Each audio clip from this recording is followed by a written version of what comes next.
I woke up to the sound of my phone buzzing nonstop. At first, I thought maybe someone remembered my birthday. A friend. A forgotten aunt.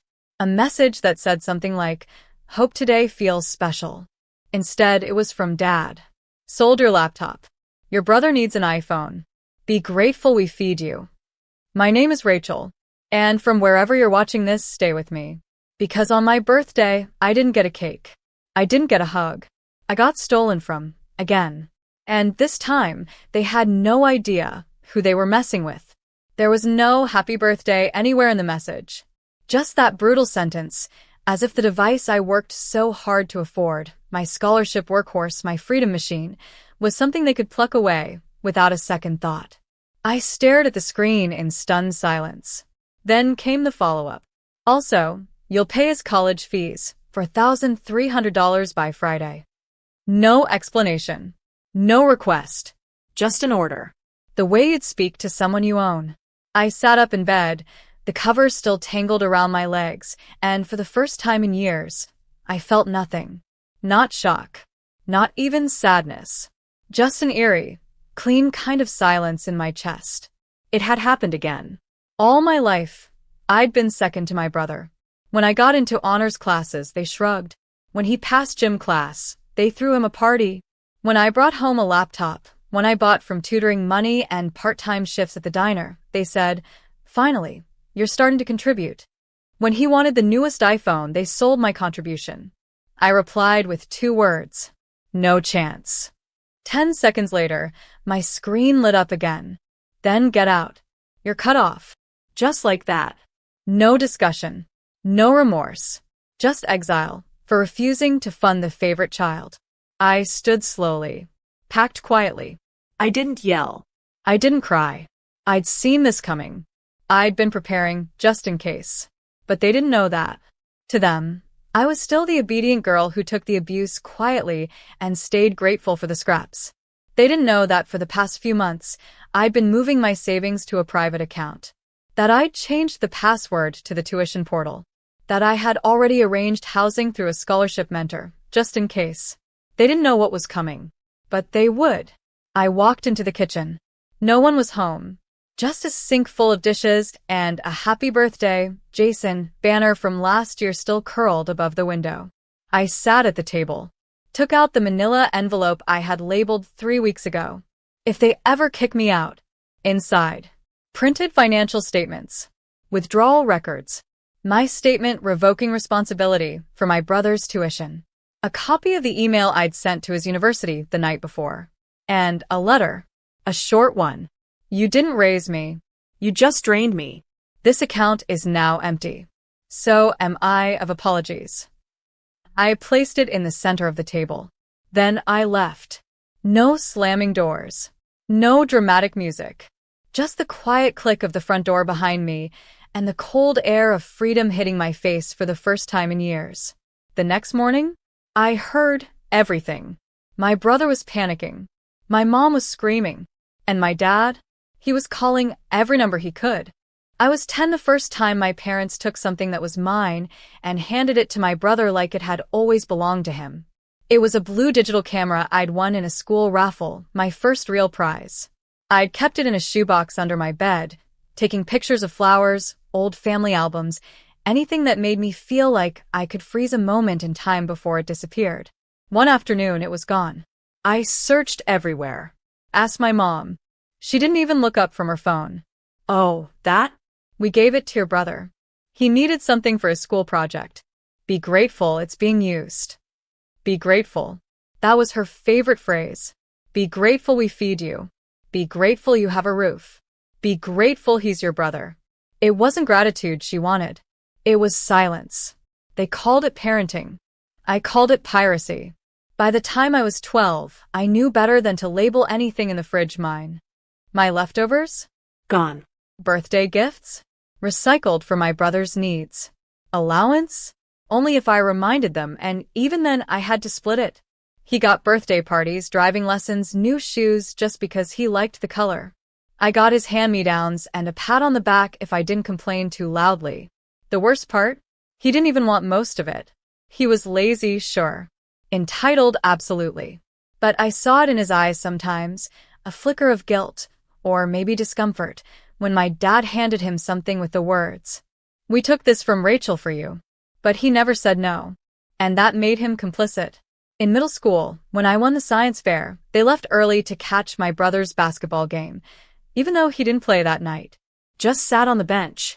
Mom told me afterward, "You'll have more fairs." He never had another game. I stopped inviting them to things after that. By high school, I knew the rules.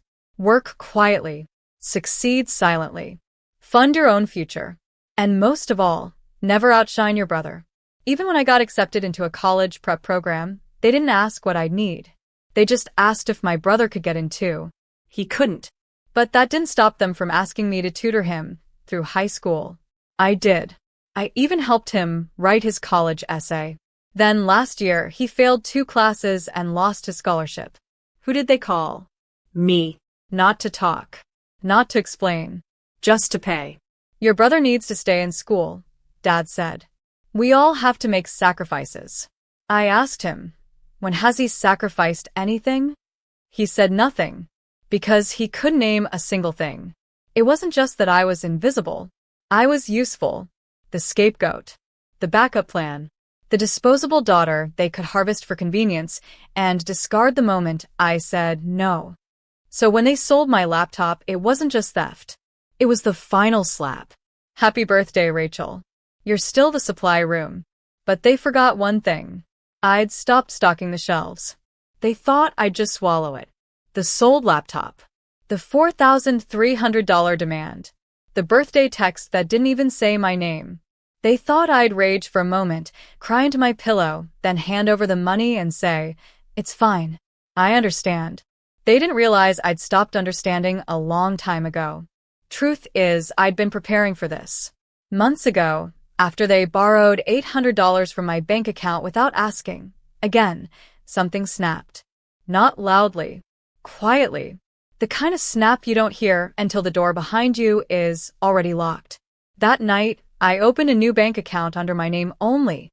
One with 2-step verification, alerts, and no paper statements. Then I started transferring money. Slowly. Small amounts at first. Just enough to avoid suspicion. $80 here. $200 there. I closed my student account. Redirected my financial aid to the new one. Got a part-time gig tutoring biology online, paid through an app only I controlled. They thought they still had access. That the family account they used for my tuition and my savings was the only one I had. They didn't know it had been empty for weeks. The only thing in that account now was a note I'd left inside the envelope on the kitchen table. "This account no longer exists. Just like your claim on my future." Inside that same envelope, I left a copy of the email I sent to my school's finance office. "To whom it may concern, I, Rachel Morgan, formally revoke my financial responsibility for Jackson Morgan's tuition, housing, or any related accounts. I am no longer a cosigner, nor will I make further contributions." Documentation attached. I also included a notarized form revoking parental access to my student portal, and my own transfer application approved to switch housing and move into a grant-funded apartment across town. I'd already packed most of what I needed. My backup laptop, essentials, documents, and the only photos I cared to keep. A picture with my old high school mentor, not a single family member in sight. The night before I left, I slept like a stone. Not anxious. Not afraid. Just done. They'd always believed they controlled me. But the truth is, they were managing a version of me I left behind years ago. The real me was already gone. When I placed that manila envelope on the kitchen table, it wasn't out of spite. It was a farewell memo. Not a daughter saying, "Please notice me." Just a woman saying, "I've noticed everything and I'm done." I walked out before sunrise. Took the bus to my new place. Dropped my bags on the floor. Sat on the mattress, cross-legged, and listened to the silence. It didn't feel empty. It felt clean. Like I'd finally closed a door I was never supposed to walk through in the first place. The first call came at 6:14 a.m. I didn't answer. Then came the text. "Where is the money? Call me right now." "You think this is funny? Your mother is crying." I set my phone down on the kitchen counter and made coffee. Black. Calm. Clean. By 7 a.m., my brother's name started flooding the screen. Hey, what did you do? They're freaking out. They said you cleared the account? You need to call Dad. I'm serious. My tuition's due today. I stirred my coffee, watched the steam rise, listened to the peace I'd never known under their roof. At 7:28 a.m., Dad tried to FaceTime me. I declined. Then again. Declined. Then he left a voicemail. His voice had that sharp, fake calm I knew too well. You've made your point. Now grow up and fix it. Your brother needs that money. No, sorry. No, we went too far. Just fix it. Because that's what I'd always been. The fixer. The one who filled the gap, made the payments, accepted the guilt. They never even asked how I was doing. Not once. It took them until 9 a.m. to realize I was serious. That I wasn't hiding in my room. I was gone. They drove to my college apartment. I'd cleared it out the night before. Left the keys in the mailbox, and the lock changed. They called my friends. None of them responded. They called my campus counselor. She referred them to the student privacy policy. My dad messaged again. This is betrayal. We raised you better than this. I almost laughed. Raised me? I raised myself between borrowed textbooks and part-time jobs, while they planned my brother's birthdays like national holidays. I didn't reply. By noon, the desperation kicked in. Just give us the account access. That's all we need. Just the money. Then we'll talk. That's all we need. It always came back to what they needed. They weren't panicking because I left. They were panicking because I took the control with me. Because for once, when they reached into the drawer labeled Rachel, it was empty. And my brother? He cracked first. Rachel. Please. I'm screwed. They told me you'd pay. You always pay. I stared at the screen for a long time. And then, for the first time in my life, I typed without trembling. Not anymore. He replied with 3 words. They're losing it. And I believed him. Because that's what happens when users lose their source. They unravel. I didn't block them, not yet. I wanted them to sit in it. To see how silence feels when it's finally not coming from me. Because this time, I wasn't just quiet. I was done. The first real crack didn't come from the screaming inside their house. It came from outside, when they realized the lies couldn't hold anymore. My brother's tuition was due by Friday, and I had already revoked every legal tie between myself and his account. No cosign, no emergency contact, no backup payer. The financial office had all the documentation.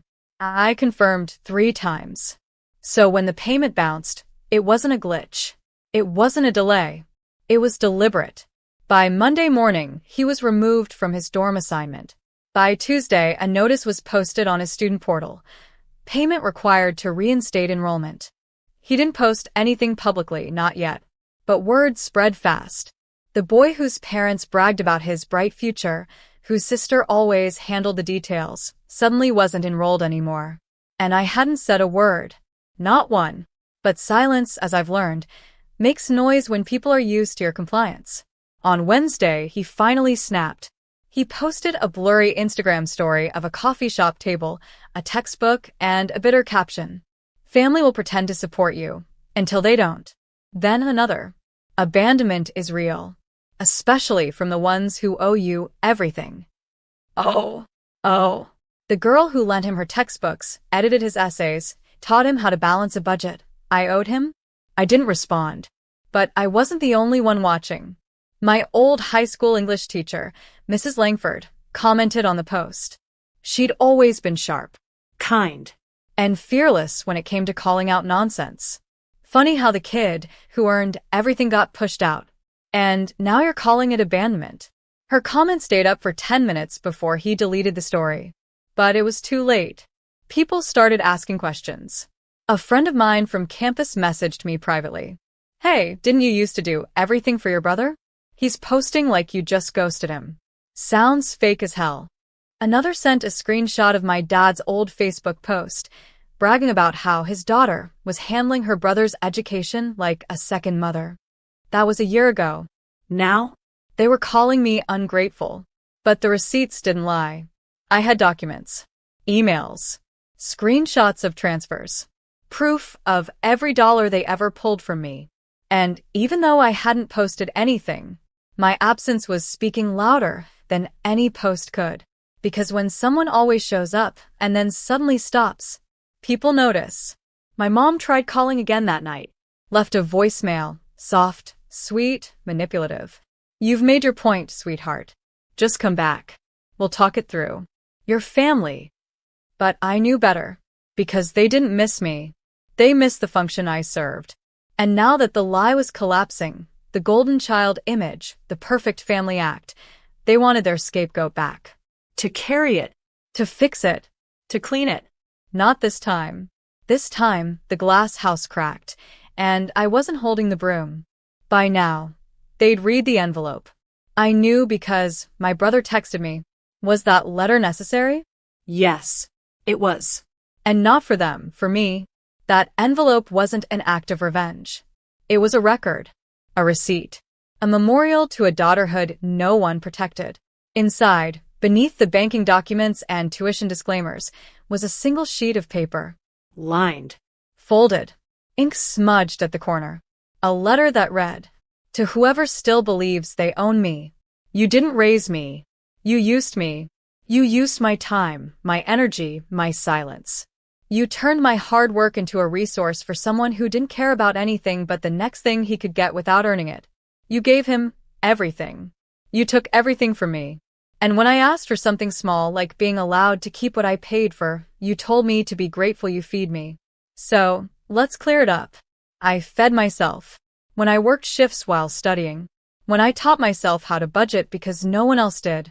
When I wrote 2 college essays. One for me, one for him. And now? I'm done. I'm not your ATM. I'm not your backup parent. I'm not your proof of good parenting you roll out on Facebook when convenient. I'm your daughter, in name only. And starting today, not even that. You don't get to demand from someone you dismissed. You don't get to scream, ungrateful, at the person who kept your household running in silence. You don't get to steal my voice, then beg me to speak when the walls start shaking. You told me to get out? Perfect. Because I've never felt more at home than I do right now, outside your walls. Good luck. Not out of hate. Out of healing. Rachel. That's what the envelope meant. It wasn't about the money. It wasn't even about the laptop. It was about letting them see, in words, in ink, in finality, that the girl they raised to bend had stood up, and that they no longer had the strength to push her down again. My dad never responded. My mom called twice and hung up. And my brother? He posted a selfie at the gym 2 days later with a caption, "Can't trust anyone these days. But at least I still have me." I stared at it for a second, then closed the app. Because that was the point. He still had himself. For the first time in his life, he had to stand on that, and only that. No more lifeline. No more quiet sister to shoulder the shame. No more invisible engine pulling him forward. He was exposed. And I was finally seen. Even if they didn't say it.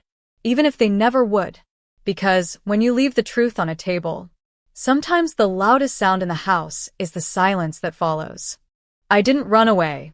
I walked out. There's a difference. Running is panic. Running is fear. But walking is a decision. And the day I walked away from that house, that family, that endless loop of control disguised as care, I didn't look back. My new apartment wasn't much. A mattress on the floor. 1 chair. A kitchen that needed cleaning. But it was mine. Every inch of it was untouched by their demands. And for the first time in my life, I exhaled. Not a shallow breath. A real one. Deep enough to touch parts of myself I hadn't felt since I was a kid. I worked weekends at a clinic, finished my semester on time, started therapy, paid through a student wellness grant. My therapist asked me in our first session, "What would healing look like to you?" I said, "Freedom." She nodded. "What kind?" I smiled. "The kind where I don't flinch when my phone buzzes." 2 weeks later, I turned off notifications. 3 weeks after that, I started sleeping better. One night, I bought myself a cake. Nothing fancy. Just a simple vanilla round with a single candle. It was 2 months late, but I didn't care. I lit the candle. Took a bite. No family. No 4 smiles. No gifts being reallocated.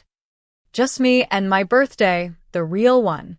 The one that didn't belong to anyone else. That night, I applied for an internship across the country. A competitive research program I'd once told myself I wasn't allowed to pursue because it would pull me away from the family. Now, that was the goal. I hit submit. 1 week later, I got the call. Accepted. I screamed. Cried. Then laughed so hard it hurt. Not because of the program. Because I realized I hadn't told anyone. And it felt perfect.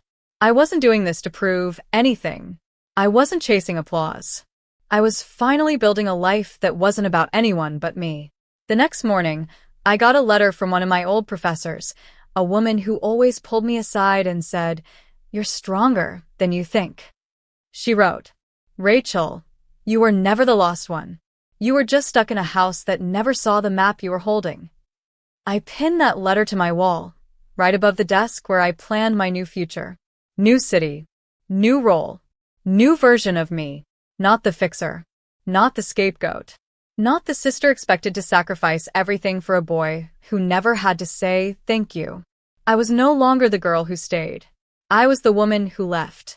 6 months later, my name was on a certificate held up in front of a lecture hall packed with students, mentors, and hospital staff. Academic leadership and research excellence, Rachel Morgan. The applause was real. Earned. No forced family claps. No pity praise. Just people who saw the work, not the drama. Someone snapped a picture as I smiled and accepted the award. I didn't post it, but someone else did. A student from the program I mentored uploaded it with the caption, "This woman is the reason I stayed in STEM. Strongest person I know." It made its way around a bit. A few tags. Some resharing. And then somehow, it landed on my brother's feed. He left a comment. Just one word. Congrats. No emoji. No shade. Just that. I didn't reply. I didn't delete it either. Because by now I had nothing to defend. No truth to prove. No space left to rent in my head for the people who used to live there. Later that day, my mom messaged me. "Your brother misses you. We all do. It's time to come home. Family is family." I stared at the screen. And then, I deleted the message. Not out of cruelty. Out of peace. Because I finally understood what they meant by cut off. They thought they were cutting me off for money. But I was cutting them off from access. Access to my time. My energy. My forgiveness on demand. They wanted control. What I left was a legacy. One my future self would thank me for. One built on boundaries, not blind loyalty. The letter I left on the table that day wasn't a tantrum. It was an obituary for the version of me they used like a personal savings account. And now, I was the woman who didn't just survive the collapse. I designed the exit. There's a picture on my desk now. It's not of my family. It's of my hand, gripping a scalpel beside a group of other young women in lab coats. The ones I now mentor. The ones who tell me, "You help me believe I belong here." And that's the only family I ever needed. They sold my laptop. They sold my birthday. They thought they were taking my future, and I let them think that. But what I left on that table wasn't a breakdown. It was a blueprint, because when I walked out, I didn't just disappear. I detonated everything they thought they controlled.